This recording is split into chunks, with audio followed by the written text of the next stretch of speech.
You know, the it's a mouthful to say 2022, 2023, but if you don't say it the right way, some people get confused. So what we're going to cover tonight is basically the two main components of doing your FAFSA. Um, you're going to do an FSA ID, and then we're going to walk through some of the main screens of FAFSA. I'm not going to walk through every screen with you just because some of them are pretty self-explanatory, but I'm going to go through some of the ones I view as some of the troublesome spots within the FAFSA.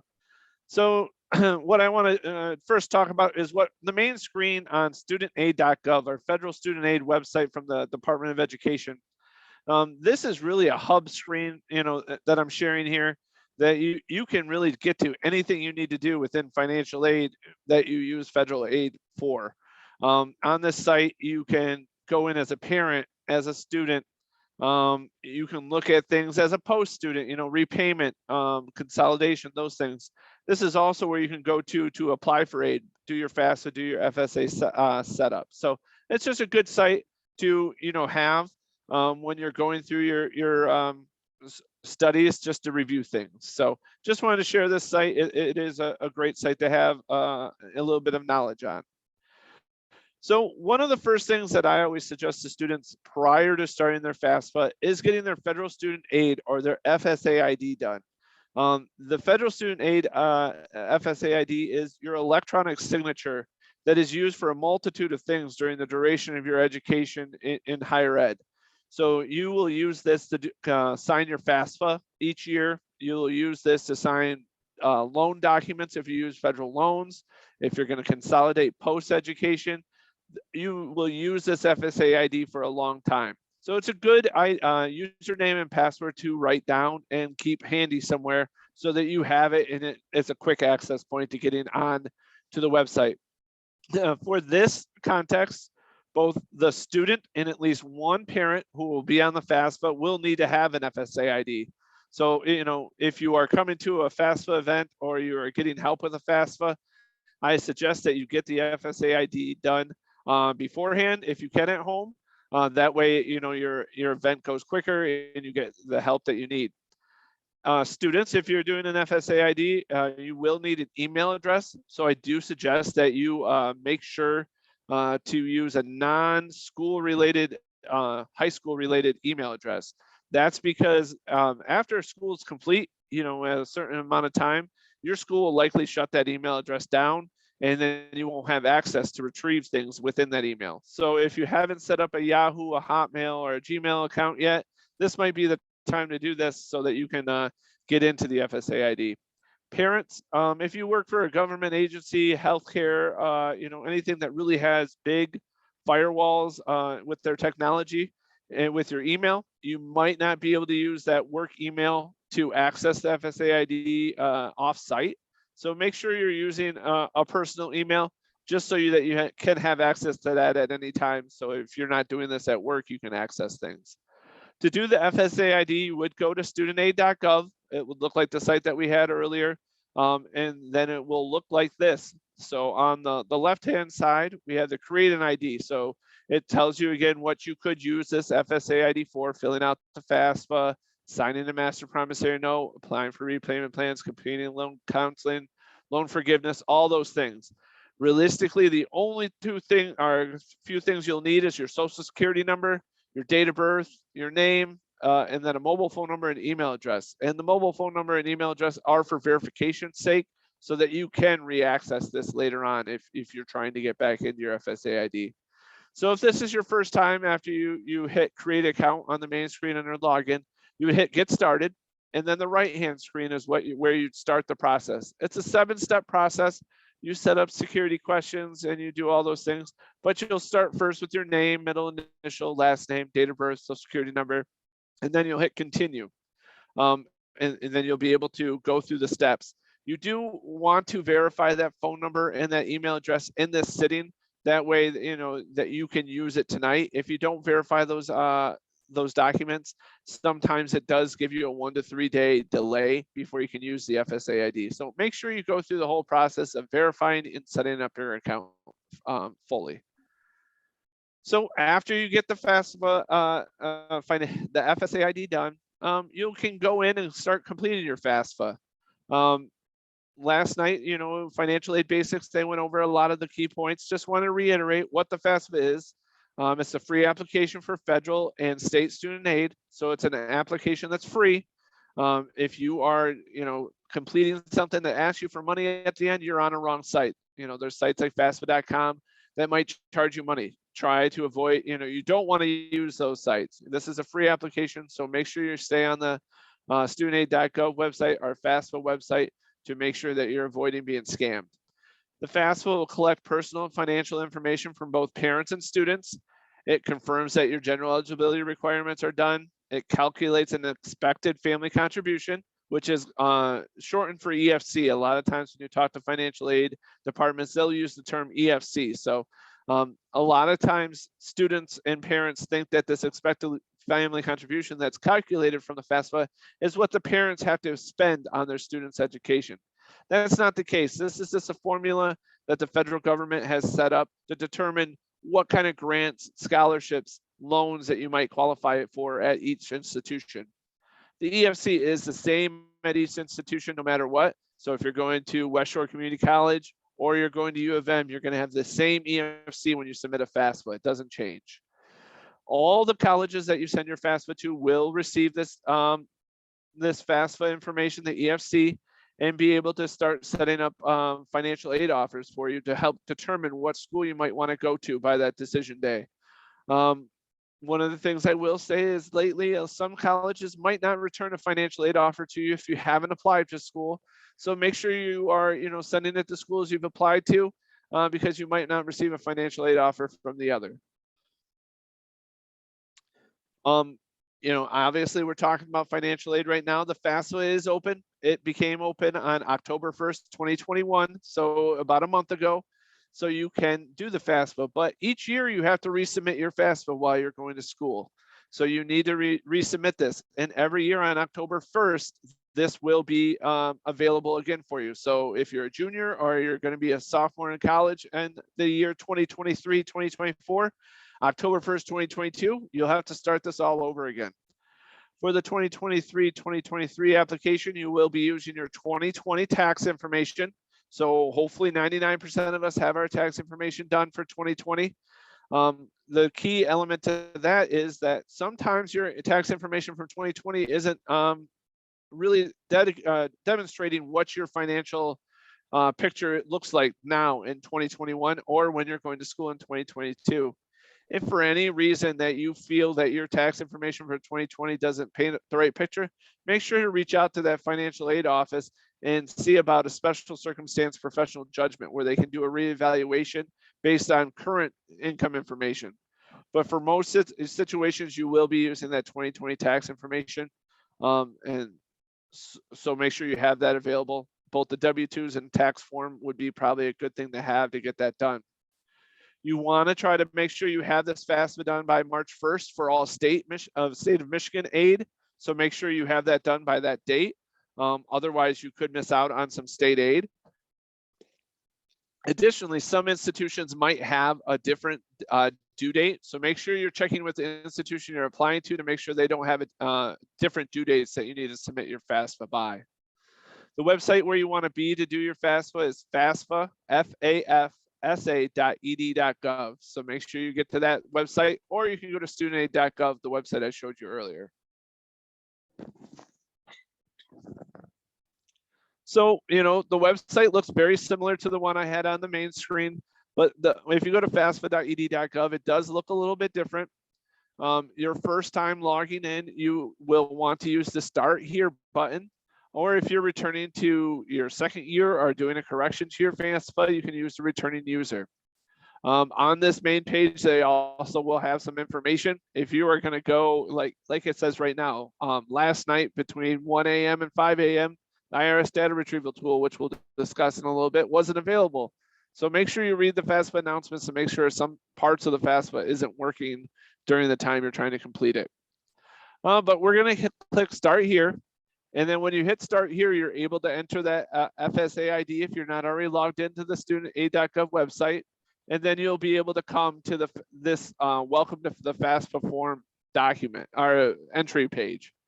So as a student or a parent with the student information ready to go, you can click on I am a student, want to access the FAFSA form, the top option, and then it will allow you to go in with your FSA ID and start the FAFSA. However, if you're a parent filling out the FAFSA and you don't have your student's FSA ID, you can actually click on the second option and start the FAFSA with your students' first and last name, their social security number, and their date of birth. I suggest not using the second option because it's not connected to your FSA ID, and it could lead to some errors that down the road where an FSA ID doesn't match the social security number on one doesn't match the social security number on the other, date of birth, spelling of your names. So making sure you use that FSA ID keeps everything consistent. So I'd always use the top option. Parents, if you are doing the FAFSA for your student, you are completing the FAFSA for the student, not yourself. There's only one FAFSA being completed for the student. It will involve your parent information on it, but you are always signing in as a parent. The demographic information should be student demographic information, not parent demographic. And then the third option, you would only use that option if you are actually a preparer, which is somebody assisting you with doing the FAFSA. So that's probably not going to be an option for most of us. That will get you into the FAFSA. You'll enter in some demographic information for a couple pages. The FAFSA this year is a lot less questions per page, which I think helps you feel like you're moving through the FAFSA a little bit quicker. You will, enter those demographic information for the student, and then you'll get to school selection. School selection is both high school and college, because you have to have a high school completion or a high school diploma to qualify for financial aid. So you have to declare your high school. So you'll enter that in, search, and select the school that you're going to graduate from or you've graduated from. And then you'll go to the next slide, which will be the next page, which will be the college selection screen. You can add up to 10 colleges to your FAFSA, each sitting if you wanted to. You can go back and remove schools and add more on a second sitting if you go back and make a correction. But you can list 10 schools on the FAFSA by either having their school code from going through an admissions tour and getting that code, or by searching for the school by name, city, or state. You can search for schools throughout the state of Michigan, throughout the United States that qualify for financial aid and get that information entered in. One thing that the state of Michigan started doing a couple of years ago is mandating that, not mandating, but only providing state aid information to the school you list first on your FAFSA. So if you are completing, adding schools, try to list the school that you most likely are going to go to first. Your strong lean school should always be listed first. That way, that school is notified by the state that you qualify for their grants and scholarships, whichever grant you're using from the state, that they can use that. If for any reason that you don't list that school first, you will need to reach out to the state of Michigan Office of Scholarships and Grants, either through the MISSG portal or by calling them to notify them of the school you would like your state aid to go to. So make sure, I always suggest list that strong lean school first, or you'll have to call, to make sure that state aid gets transferred over. After you've, selected your high school and your college, you're going to start going through the dependency questions. A lot of students sometimes ask the question, am I a dependent student?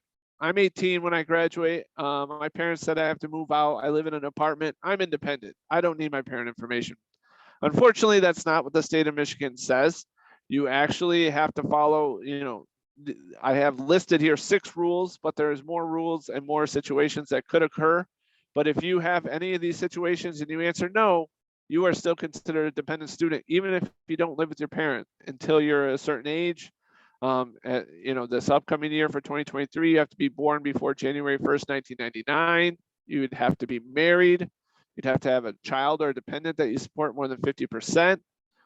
You had to be, since turning 13, you'd have to be an orphan or in foster care or were the court or in legal guardianship with someone other than your parent. or an unaccompanied homeless youth. If these answers are all no, that you are not one of these situations, you're going to have to provide your parent information on the FAFSA, and you are considered a dependent student.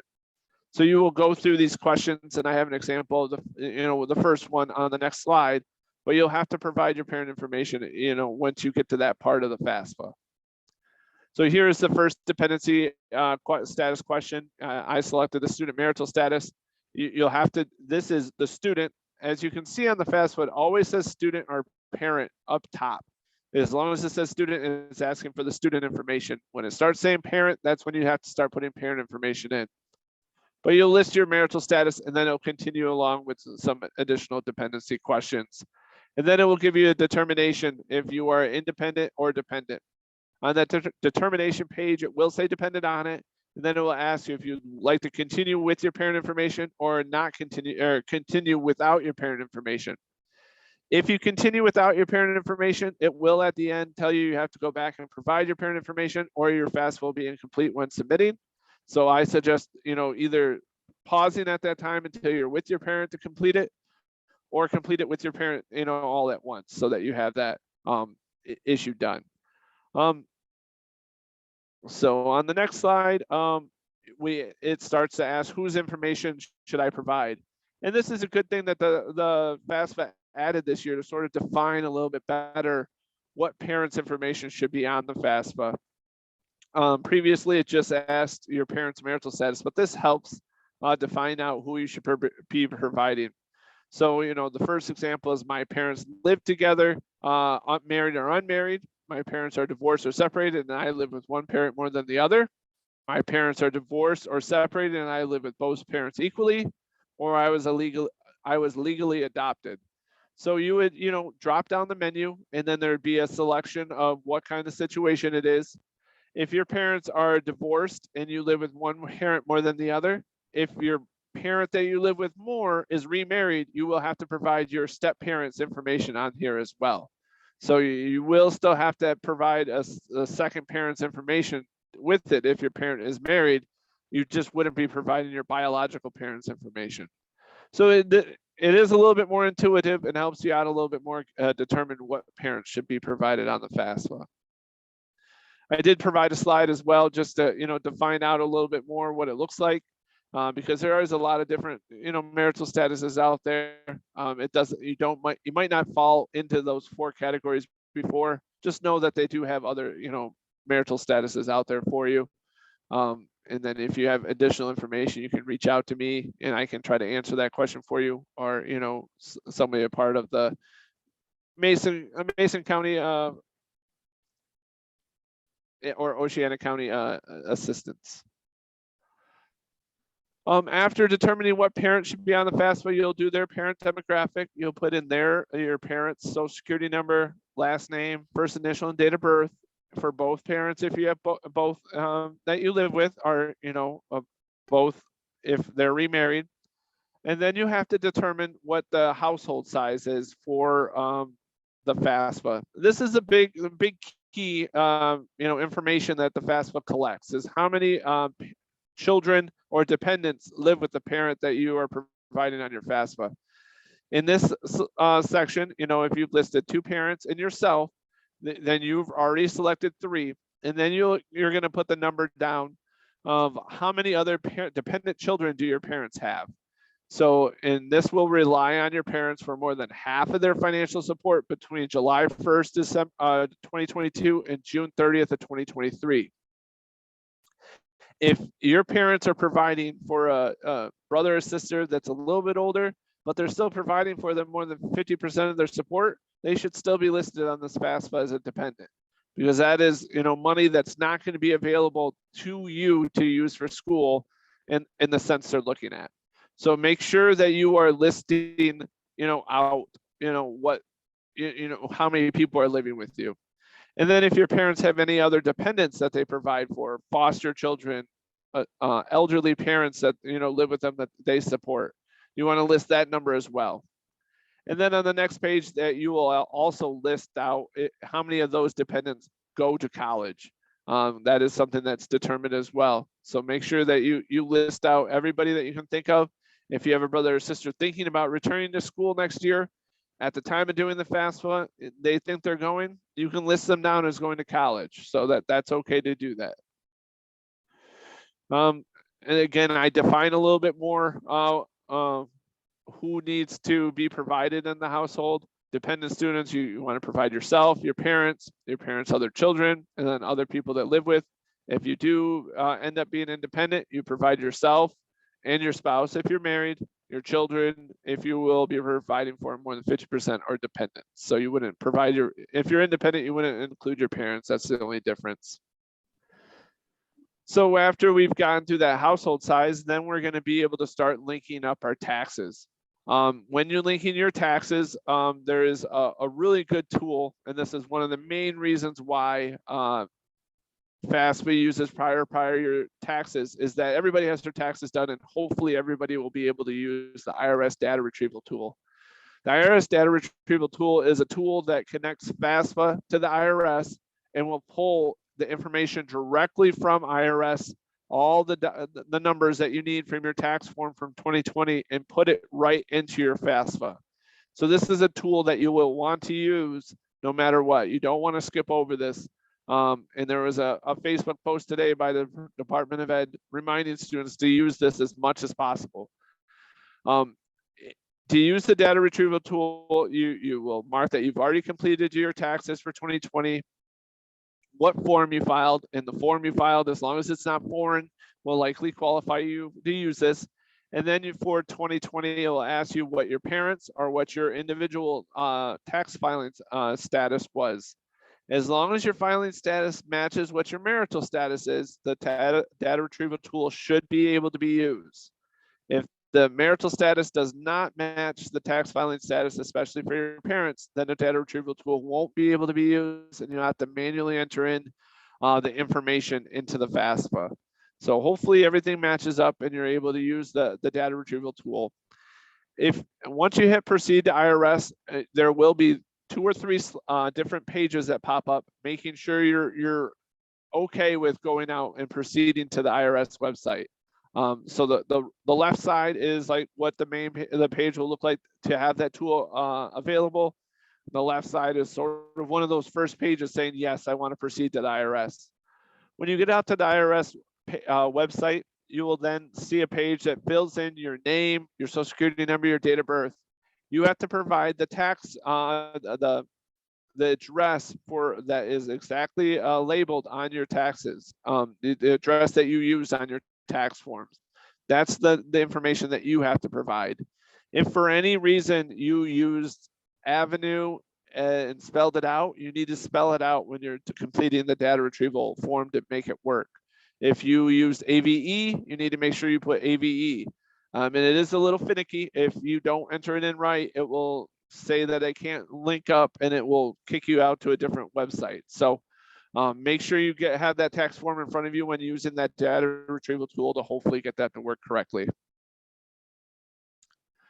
After you get your tax information in, it will go to a parent asset question. It will ask you if your parent's assets combined is more than this amount. If you the formula that the FAFSA uses will determine what that amount is. If for any reason your assets do exceed that and you mark yes, then you will have to provide three numbers to the FAFSA for those assets. The 3 that they asked for is, as of today, what is your parents' total current balance of cash savings and checking accounts? And this is tangible money. If you just got paid today and the money is, earmarked for bills, don't include that in your calculation. They're really looking for money that's sitting out there waiting for college and trying to see what money you have saved up for those things to help expend college and things like that. And I do have a slide after this to define out a little bit more about the questions that are asked here. As of today, what is the net worth of your parents' investments, including real estate, not your parents' home? So when you're determining what your assets are, they're not asking for your investments in your home, your home, your personal home you live in, or your cars or anything like that.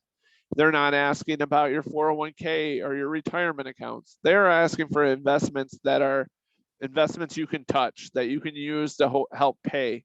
If you have a second home, if you have rental income coming from that, they want to know about that.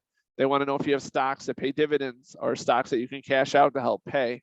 401ks and Roth IRAs and things like that, you cannot, just take out without penalty.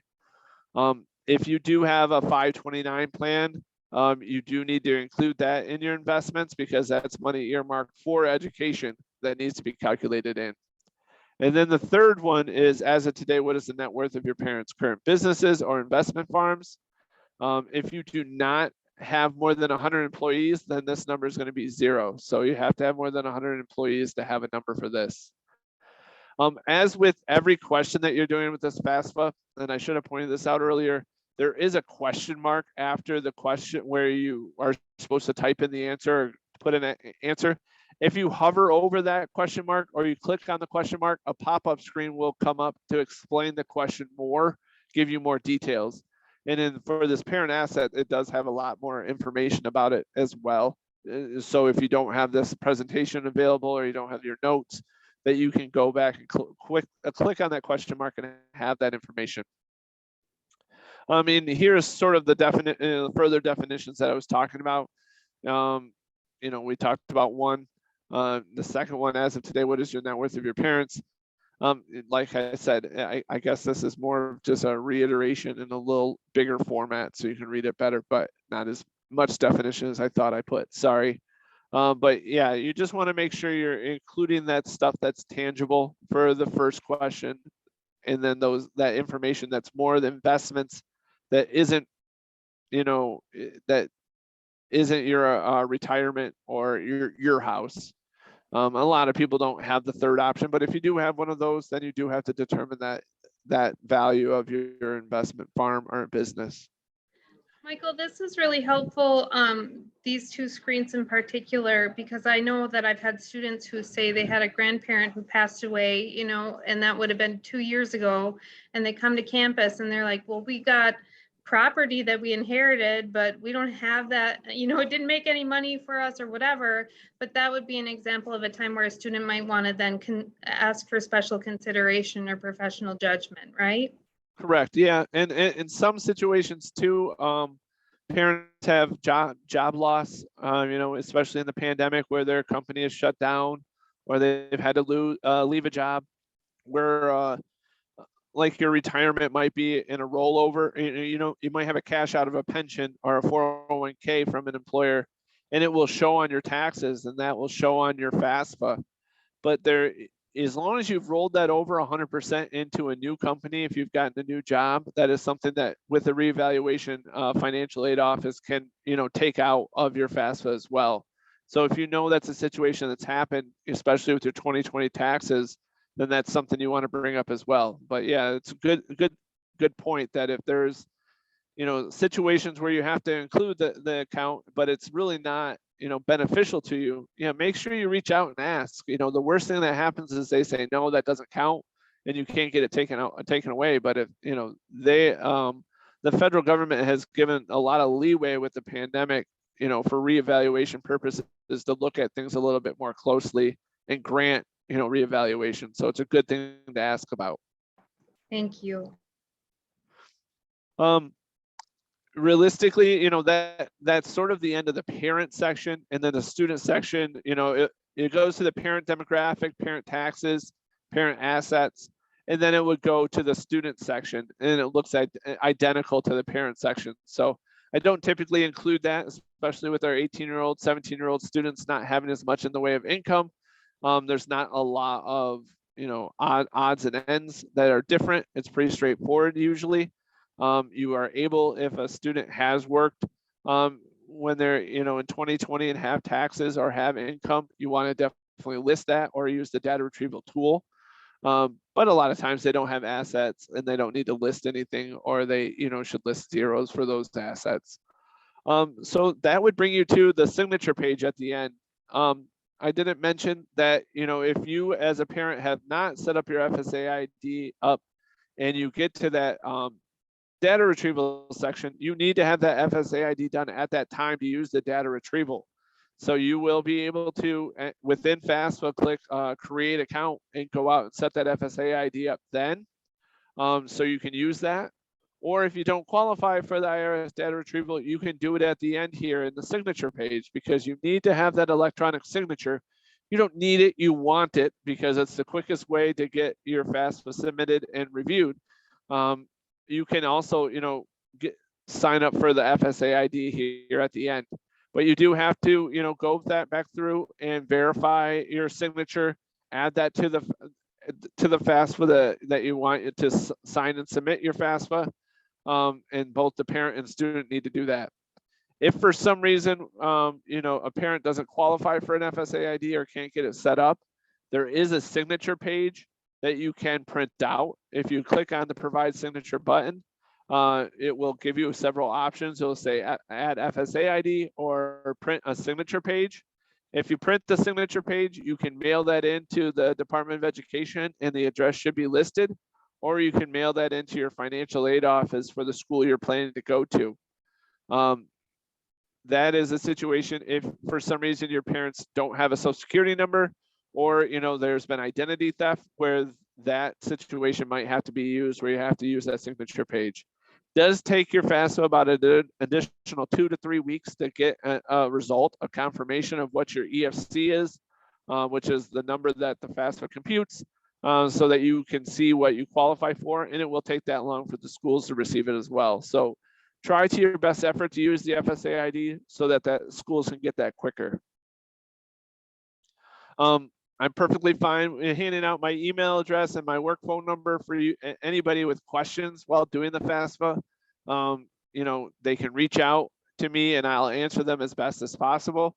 I still, just today, I was getting, people coming in from a month ago, from a presentation I give. So, it doesn't matter when, always willing to help get this process done. And then I will be at the Heart, financial, the FAFSA help night on November 16th as well. So if you have questions, then we can answer them too. That's an awesome opportunity for Heart. Thank you so much for your time today and for sharing with us, Michael. And I hope that you can keep doing this for us, because there's so much always changing with the FAFSA, and we really appreciate it. Yeah, no problem.